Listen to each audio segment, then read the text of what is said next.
Bukakeun.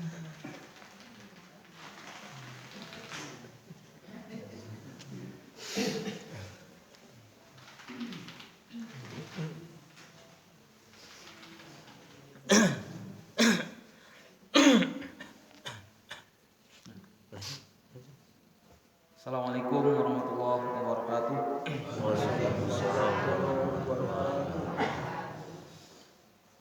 Alhamdulillahirabbil alamin. Wal aqibatu lil muttaqin wala udwana illa 'alal zalimin. Asyhadu an la ilaha illallah wahdahu la syarikalah ilahul haqqul mubin. Wa asyhadu anna Muhammadan 'abduhu wa rasuluhu shadiqul wa'dul amin. Allahumma shalli wa sallim ala nabiyyina Muhammadin wa ala alihi wa ashabihi wa man ittaba'a hudahu ila yaumiddin. Ya ayyuhalladzina amanu taqullaha haqqa tuqatih wa la tamutunna illa wa antum muslimun. Amma ba'du. Hadirin wal hadirat, jamaah salat subuh rahimani wa rahimakumullah. Para kiai, alim ulama, orang tua saya, bapak-bapak, ibu-ibu sekalian, mudah-mudahan hadirnya kita pada pagi hari ini di tempat yang diridhai oleh Allah Subhanahu wa taala, afdalul makan fil alam, seafdal-afdalnya tempat di atas muka bumi ini, yaitu adalah masjid, tempat kita bersujud kepada Allah Subhanahu wa taala. Dalam sebuah hadis disebutkan bahwasanya aqrabu ma bainal mar'i wa rabbih wa huwa sajid. Kondisi paling dekat antara seorang hamba dengan Rabb-nya adalah ketika dia bersujud. Maka dengan kata lain, orang-orang yang rajin sujud kepada Allah Subhanahu wa taala, mudah-mudahan mereka adalah orang-orang yang dekat dengan Allah Subhanahu wa taala. Amin. Dan diijabahnya doa oleh Allah Subhanahu wa taala. Maka Rasulullah SAW menganjurkan kepada kita fa'akthiru du'a fi sujud. Perbanyaklah doa ketika sujud. Lalu bagaimana ketika sujud kita berdoa? Kian harus naka pak kiainya. Soalnya pembahasannya panjang. Apa pakai bahasa Sunda, bahasa Arab, atau bahasa mana ya? Campur. Ya. Karena kalau pembahasannya sekarang ya sampai zuhur belum selesai gitu. Ya. Jadi ya kita ramah tamah ya kajian pagi hari ini. Mudah-mudahan yang sedikit disampaikan, yang kita kaji bersama-sama bermanfaat untuk kita semua. Amin ya rabbal alamin. Nah, yang ingin saya sampaikan adalah diantaranya yang saya ambil daripada kitab At-Tuhaf bil Ma'thur dari para pendahulu kita, yaitu kumpulan-kumpulan athar atau kalau dari Rasulullah disebutnya hadis, tapi kalau dari selain Rasulullah SAW itu disebutnya athar. Nah, athar itu kalau bahasa kitanya itu napak tilas, ya, napak tilas. Nah, diantaranya yang disebutkan oleh mu'alif kitab ini, beliau menyebutkan yang pertama adalah kata barojulin ila ibni Umar. Ada seorang yang nulis surat kepada Ibnu Umar. Ibnu Umar itu ya, anaknya Umar bin Khattab, namanya Abdullah bin Umar bin Khattab. Nah, beliau salah satu ulamanya para sahabat Nabi sallallahu alaihi wasallam. Nah, ada seorang laki-laki menulis surat kepada Umar bin Khattab, kepada Ibnu Umar. Aniktub ilayya bil ilmi kullihi, supaya engkau tuliskan kepadaku ilmu seluruhnya. Nah, bayangkan ilmu itu kan banyak ya. Ada orang nulis, bayangkan ada orang nulis ke bapak ibu di sini, tolong tuliskan kepada saya ilmu seluruhnya. Wah, udah doktor aja belum tentu menguasai seluruh ilmu. Nah, apalagi ya, ini orang tiba-tiba langsung coba tuliskan kepadaku ilmu seluruhnya. Rasa-rasanya ya mustahil ya. Allah Subhanahu wa taala berfirman kepada kita semua ya, "Wa ma utitum minal ilmi illa qalil. Kita aja dikasih ilmu itu tidaklah kalian diberikan ilmu melainkan hanya sedikit sekali. Ya. Lalu apa kata Ibnu Umar? Fakataba ilaihi. Kemudian Ibnu Umar menjawab suratnya itu. Kemudian Ibnu Umar menjawab, al ilmu kathir. Ilmu itu sangat banyak. Di kathir itu bahasa Arabnya, artinya banyak. Al ilmu kathir, ilmu itu banyak. Walakin ini stata'ta, akan tetapi jika engkau bisa antalqallaha khafifu dhahri min dima'in nas. Yang pertama kata Ibnu Umar, akan tetapi jika engkau mampu ketika nanti engkau bertemu kepada Allah Subhanahu wa taala, bertemu dengan Allah Subhanahu wa taala, engkau ini punggungnya ringan daripada bertanggung jawab atas darahnya manusia yang kau pernah tumpahkan. Nah, jangan sampai maksudnya ketika kita nanti bertemu Allah Subhanahu wa taala, kita bawa dosa pernah mengalirkan darahnya manusia. Ya. Karena banyak zaman sekarang Allah berita itu dipenuhi dengan pembunuhan, mutilasi, nagih utang aja berujung di semen, ya kan? Dengarkan beritanya ya Bapak Ibu. Naudzubillah. Nah itu zaman sekarang sampai orang sudah buntu ya, menunjukkan bahwa qillatul ilm, sedikitnya ilmu yang ada pada kita semua. Gara-gara gak dapat pekerjaan, akhirnya dia tega ngebunuh orang yang sama-sama sedang usaha, lagi ngojek online, ya dia pesan ojek online, kemudian dibunuh, motornya diambil. Naudzubillah. Hanya perkara sepele. Sepele sekali. Dunia yang kita semua sadari bahwa itu akan hilang. Gak ada yang abadi dunia ini. Sekaya apapun orang, setinggi apapun jabatannya, kembalinya kemana? 2 meter kali 1 meter. Yaitu rumah kita, kuburan, makbarah. Lalu apa lagi kata beliau selain itu? Khamisul batni min amwalihim. Perut kita usahakan itu kempes, kosong daripada makan hartanya orang. Ini wasiat untuk DKM masjid ya. Yang halal. Yang halal. Karena apa? Ya, diamanahin uang masjid. Itu nanti misal masjid ini punya uang 500 juta. Nah itu 500 juta udah aja manfaatkan untuk kepentingan umat. Daripada kita berbangga-bangga, wah DKM masjid ini uangnya banyak. Buat apa berbangga-bangga, enggak ada manfaat. Ya, kita dikasih amanah kan untuk memberikan maslahat. Nah, tapi kalau kita meninggal kemudian uang tersebut masih numpuk, belum tersalurkan, gimana nanti kalau ditanya? Ente ini uang belum ente manfaatkan gitu. Wah, bingung nanti repot ya. Al yauma la yanfa'u fihi malun wala banun. Pada hari tersebut ya, tidak bermanfaat lagi harta yang kita miliki ya, ataupun anak-anak keturunan. Nanti yaumul hisab itu. Dalam Al-Qur'an Allah Subhanahu wa taala berfirman ya, walau anna likulli nafsin saya lupa ayatnya. Dzalamat ma fil ardi laftadat bih. Kalau seandainya satu jiwa ada yang pernah berbuat dosa, berbuat zalim, pasti seluruh yang dia miliki, kalau seandainya dia punya dunia seluruhnya, pasti dia akan pakai itu untuk nebus. Orang nanti kalau dihisab, kemudian ternyata dia punya dosa, semampu mungkin, kalau seandainya sekalipun dia punya dunia seluruhnya, pasti itu dunia bakal dia pakai untuk nebus dosanya. Itu kata Allah Subhanahu wa taala.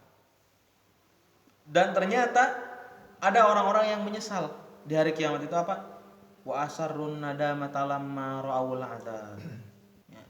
Kemudian mereka menyesal ketika melihat adab diperlihatkan di hadapan mereka. Nauzubillah. Nah, makanya kita semangat ke masjid pagi-pagi ya diantaranya untuk menghindari adab itu. Ya. Agar Allah selamatkan kita daripada ya, hisab nanti di hari kiamat. Ya mudah-mudahan kita sih ngarapnya kepada Allah tidak ada hisab ya. Nggak ada hisab. Karena nanti ada orang-orang yang tiba-tiba keceluk-keceluk datang gitu. Kata malaikat Ridwan penjaga surga, kamu kan belum dihisab gitu. Nah, lalu orang-orang tersebut ya orang kita nggak ada yang dihisab kok. Nah, jadi gimana apa yang mau dihisab dari kita ya? Kita aja nggak ada hal yang dihisab gitu. Akhirnya dia dipersilahkan untuk masuk surga. Ya. Ada dan nih enaknya jadi orang beriman itu apa Pak Bu? Enaknya jadi orang beriman itu ketika kita punya dosa, ya, hisabnya orang-orang beriman itu hisaban yasiro. Ada hisab tapi disebutnya hisab yang ringan, yaitu al-arad. Hanya sekedar ditampakkan dosa-dosa kita. Nih dulu kamu di dunia pernah berbuat dosa ini itu. Kemudian kita disuruh untuk mengakui. Ya gimana ya, udah ada CCTV-nya ya. Mau mengelak gimana di hadapan Allah ya, pasti sudah mengakui ya. Cuman mengakui dosa-dosanya sudah. Ya, Allah maafkan. Waalaikumsalam warahmatullahi wabarakatuh. Ya. Dimaafkan enak banget ya. Gimana gak enak coba. Kita di dunia berbuat dosa banyak. Kemudian dosa-dosa dimaafkan, langsung masuk surga itu. Enak banget jadi orang beriman itu. Makanya betapa ruginya orang punya kesempatan hidup sekali gak beriman. Waduh, rugi sekali. Celaka sekali. Makanya ya betapa mahal iman itu. Gak ada yang sebanding dengan nikmat iman, nikmat Islam. Ya. Maka ya itu harus disyukuri. Nikmat iman, nikmat Islam yang telah kita miliki. Apalagi kita kebanyakan di kita ya dapat ya, jadi beriman kepada Allah ya sejak lahir ya udah dikasih hadiah orang tua kita Islam gitu, Muslim. Itu adalah hadiah luar biasa. Kita nggak minta kan sebelum lahir, ya Allah jadikan saya ini orang tuanya Islam. Gak ada yang bisa milih ya. Atau misalkan saya ingin jadi anaknya Sultan Kuwait misalkan. Gak bisa milih, tapi itu hadiah dari Allah Subhanahu wa taala. Dan kalau kita ingin nikmat tersebut ditambah oleh Allah Subhanahu wa taala, kita harus syukuri nikmat tersebut. Ya ayyuhalladzina amanu qad ja'atkum mau'izatum mir rabbikum wa syifaa'un lima fis sudur. Wahai orang yang beriman, kata Allah Subhanahu wa taala, telah datang kepada kalian mau'izah, pelajaran, nasihat-nasihat yang berharga. Wa syifaa'un lima fis sudur, dan obat penyejuk bagi hati-hati kita. Apa itu? Al-Quran. Di ayat setelahnya Allah Subhanahu wa taala berfirman apa? Fabidzalika falyafrahu. Maka dengan pemberian Allah tadi yaitu Al-Quran, falyafrahu, berbahagialah, bersukacitalah, nerima syariat Islam ini. Ya, ibadah kita harus dibarengi dengan sukacita, bahagia. Kan banyak ya orang yang ibadah terpaksa, ya kan? Mungkin kepepet atau ya karena kalau tidak dilaksanakan mungkin malu dengan orang misalkan. Ya. Itu problem kita, ya, problem kita. Ulama saja mengakui. Kayak seperti Imam Sufyan Ats-Tsauri dalam kitab ini diantaranya beliau mengatakan, ya, aku tidak mendapati hal yang paling sulit bagiku untuk diperbaiki daripada niat yang tulus itu. Waduh, betul-betul ujiannya fa innahu taqalluba alayya atau taqallubun alayya. Itu ya, hati itu berbolak-balik. Makanya hati disebut kolbun itu karena takollabah ya takollabu gitu. Dia seling bolak-balik gitu. Ya, kadang mood, kadang tidak mood. Atau bahasa kita mah kadang kieng, kadang tekieng gitu. Eling Gitu. eling. Nah, makanya ya doa kita ya muqallibal qulub, wahai yang maha membolak-balikan hati. Tabbit qulubana ala ta'atik ala dinik. Tetapkanlah hati kami di atas agamamu, di atas ketaatan kepadamu. Nih Bapak Ibu sekalian, saya punya oleh-oleh cerita ya. Ada teman saya yang kemarin ngisi kajian di sana, Ustaz Jundi. Beliau cerita ya, ketika di Mekah ada seorang bapak-bapak ya, curhat ke beliau, saya sekolahin anak ya, di sekolah yang bagus, bayarnya mahal, SD-nya, MI-nya, SMP-nya, SMA-nya. Ternyata naudzubillah ketika SMA ya dia jadi penyuka sesama jenis. Naudzubillah. Orang tuanya sangat menyesalkan bagaimana. Ya, intinya ternyata ya memang orang tuanya itu orang sangat punya, pengusaha lah, pengusaha, bahkan salah satu pengusaha terbesar di Indonesia. Punya perusahaan, saya inisialkan ya. Nah, ternyata harta yang kita miliki tidak menjamin anak kita jadi soleh.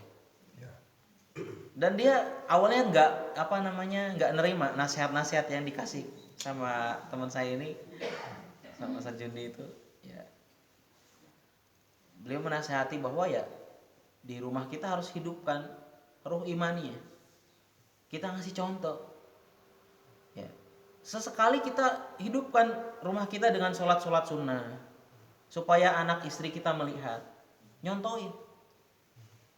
Ulah padu udut bae di rumah tanya. Itu juga contoh kan. Kita nggak mau anak kita misalnya ngerokok, tapi kita di rumah ngerokok. Kita nggak mau anak-anak kita main HP, handphone, gadget. Sedangkan kita di hadapan mereka main handphone. Ya. Menarik kan anak kita, wah masa orang tua saya main handphone saya nggak boleh? Wah, tekaci gitu. Nah, anak itu akan nyontoh kita. Maka usahakan kita jadi qudwah, jadi panutan. Karena yang paling pertama akan dicontoh oleh anak-anak kita adalah orang tuanya. Insya Allah kalau orang tuanya rajin ke masjid, anak-anaknya juga akan niru, rajin ke masjid.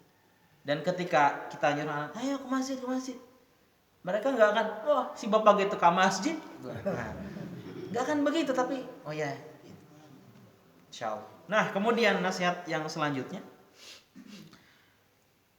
kafal lisani an a'radihim. Usahakan ketika kita nanti bertemu dengan Allah, ya, lisan kita ini terjaga daripada menjatuhkan kehormatannya saudara kita. Banyak ya, zaman sekarang malah untuk menggibah itu difasilitasi ya. Kan ada kalau di medsos ya, ada lambe turah gitu kan. Lambe itu kan lidah ya. Itu ada gosip barangkali dulu acara-acara TV ya tentang menggunjing, ya, menggosipkan. Dan itu riba, ya. Riba paling besar itu adalah menggibah, menjatuhkan kehormatannya sama muslim. Gibah ya. Ya. Dosa riba aja Bapak Ibu tahu kan? Ya. Itu lebih parah daripada menzinahi ibunya sendiri. Ini riba yang paling besar gitu, menjatuhkan kehormatan seorang muslim. Ya. Jangan sampai nih misalkan di Babakan ya, ini Babakan ya? Ya. Nanti ada perkumpulan lambe Babakan misalkan. Perkumpulan ibu-ibu gosip misalkan. Gosip. Itu kadang ya kalau wajahnya yang lagi ngomongin orang udah menye-menye begitu ya, itu informasinya sudah A1. Sudah kayak penting banget itu ya. Nah, kemudian yang selanjutnya kata Ibnu Umar, laziman li amri jama'atihim. usahakan kita ini bersatu dengan sama muslim, jangan bercerai-berai. Sebagaimana ya, wasiat Allah Subhanahu wa taala kepada kita, wa'tasimu bihablillahi jami'a wala tafarraqu. Berpegang teguhlah kalian dengan tali Allah seluruhnya. Ya, dengan Al-Qur'an. Wala tafarraqu, jangan kalian bercerai-berai. Ya, dalam ayat yang lain, ya, fatafshalu wa tadhhabari hukum. Nanti kita akan gagal tujuan utama kita untuk menegakkan kalimat Allah, ya, untuk mendapatkan husnul khotimah, untuk mendapatkan predikat mukmin yang sebenar-benarnya bisa gagal gara-gara kita tidak bersatu. Wa tadhhabari hukum, gak akan ada power kita. Ya, musuh-musuh kita akan senang ketika kita satu sama lain saling makan. Ya, sejarah telah ngasih bukti kepada kita, dulu kaum muslimin berkuasa di Andalus, ya, berabad-abad. Jatuh gara-gara apa? Kerajaan muslim yang ini menjatuhkan kerajaan muslim yang ini. Minta tolong kepada selain muslim untuk menghancurkan muslim yang lain. Sampai akhirnya jatuhlah mereka di tangan seorang ratu. Perempuan yang ngalahin kaum muslimin ketika itu. Dan pilihannya dua. Masuk ke agama mereka atau dibunuh.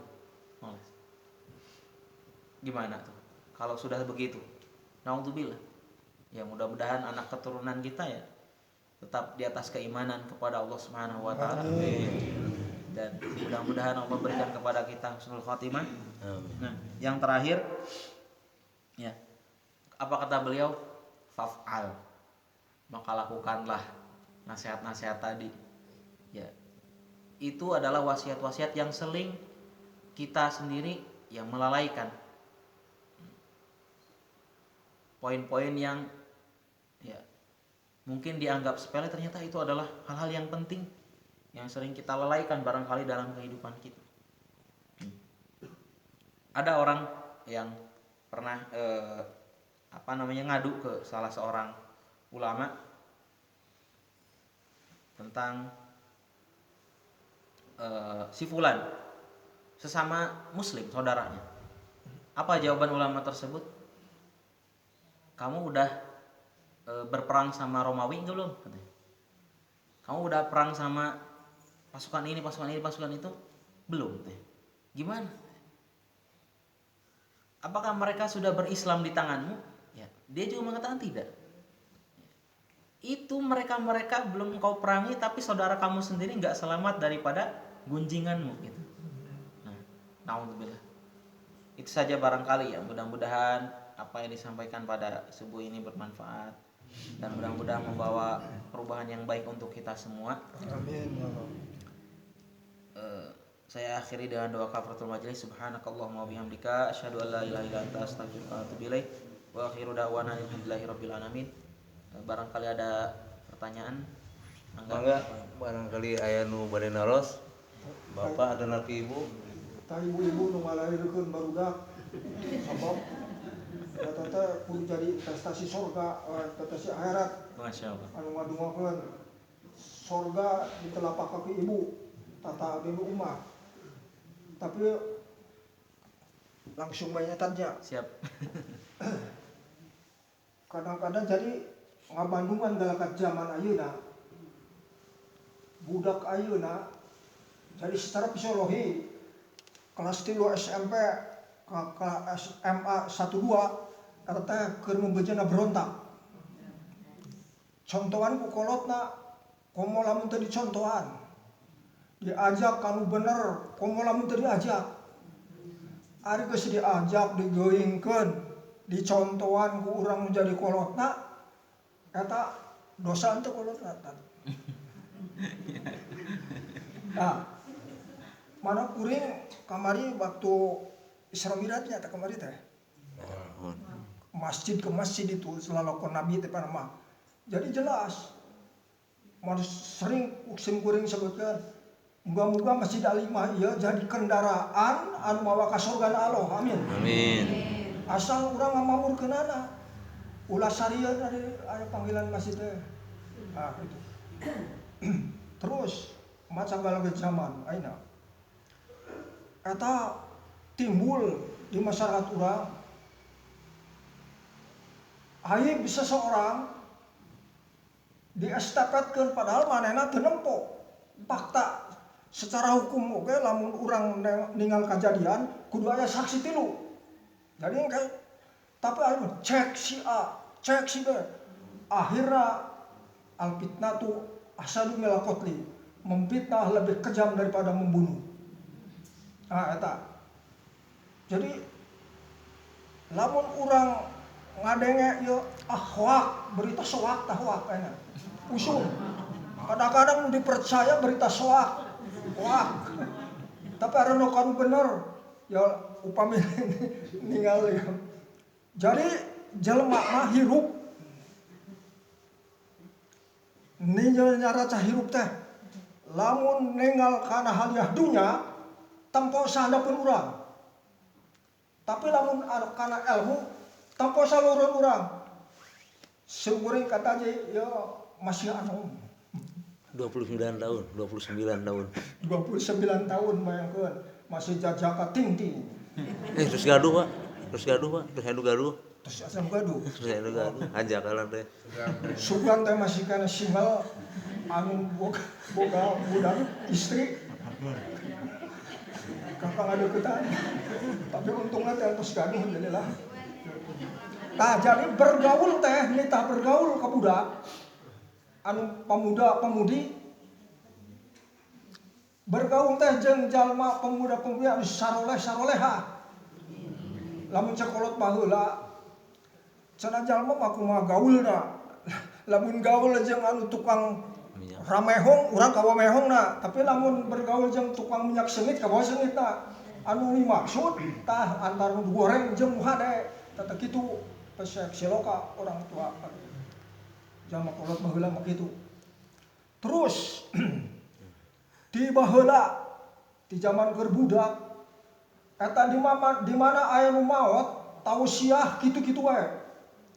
Kahiji hahampuraan jeung pada jalma. Jadi hahampuraan teh keur naha? keur hirup. Jadi lisan hate pokok ditambah patarema tangan jadi beuki alus. Tapi kadang-kadang hambura kuring patarema tangan hati aloh anu terang. Aloh ieu hatena nyongkelit naon. Komo aya basa nepi ka nyangharep ngaler moal hambura eta jalma calon neraka gitu mah.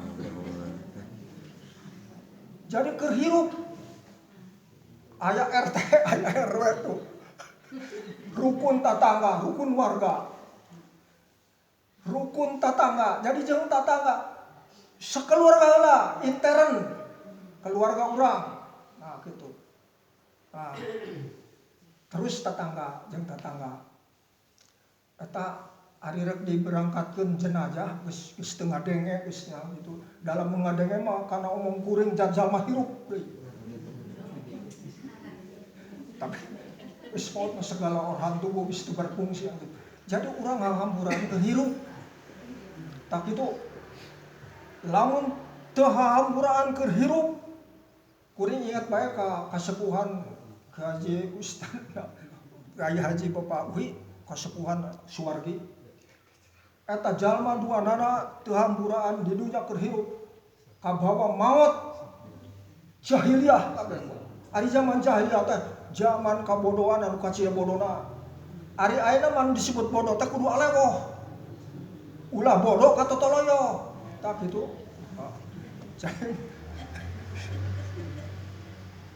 Anu kadua tadi anu kahiji hamburanya. Anu kadua bising aya tuangan leuteun nu dituang teu lain hakna eta teh halalkeun redokeun. Dadak anu eta mah zaman nu geus samotot mah ngadenge eta teh ngan dilisankeun kudu hirup. Sebab nu mau teh tos putus kabeh amalna. Jadi lamun keur hirup ta eta atuh lamun rek ngala daun teh maka kanu tetangga permisi kan ulang padu 11 bila kadar daun sana tapi yang disebut maling mah boleh teh pokoknya yang maling mah dosa apa gitu tah eta sisi hamburaan anu kadua ngaridokeun tuangan leureun nu penting nu halal nyata halal anu katilu utang pi utang jalma hirup di dunia ilu biung jeung hutang hayang ngadean imah hutang hayang meuli radio ngahutang teu boga duit tapi eta teh anu hutang kudu bayar lamun hayang ditarima roh ku Allah Subhanahu wa taala urusan dunia lunas lah hutangna tapi kadang-kadang jalma ngahutang harumpai harempoe jiga nu naon ngaran teh nu arek naon ngaran teh katil maot meureunna geus poho ka era ari kana bayar dipopohokeun malah ngahaja dipohokeun ta eta balitungan di akhirat mana bongan sim kuring ditunjuk jadi meureun kokol lemburnya bagusnya ari rukun warga teh ari Bapak Dr. Alan menyebutkan sempun teh gubernur Cigadung 4 sebab lamun disebut RW bisi boseneun gitu umajak khususna ka diri kuring umumna kanu sami hadir moga-moga ieu tadi tausiah ti Bapak Ustad Anom eta teh pikeun bakal pihareteun keur di dunia kabagjan dunia jeung akhirat. Tah kitu. Urang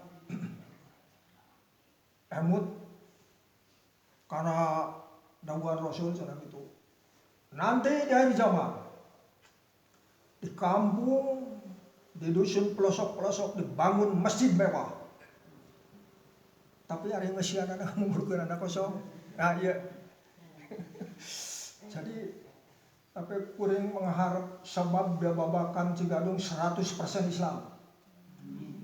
Kuring ngarasa katsida hanjakalna. Nuntut ilmu teu tingomora ayeuna geus kolot sakieu geus kepala 7. Nom. Kepala 7 punjul 3. Hanjakal tara ti heulanya. Kecuali anu nungtun domba Garut galak jadi bujur di tenggar teh heula. Ari sagalana panderi anu hajakal mah teu nuntut ilmu ti ngomora sebab geus kolot mah aduh hese ngarti gancang poho kakara 5 menit aduh poho kana dahar baik itu neda 5 menit ke atas dahar poho dahar cacan gitu tak kolot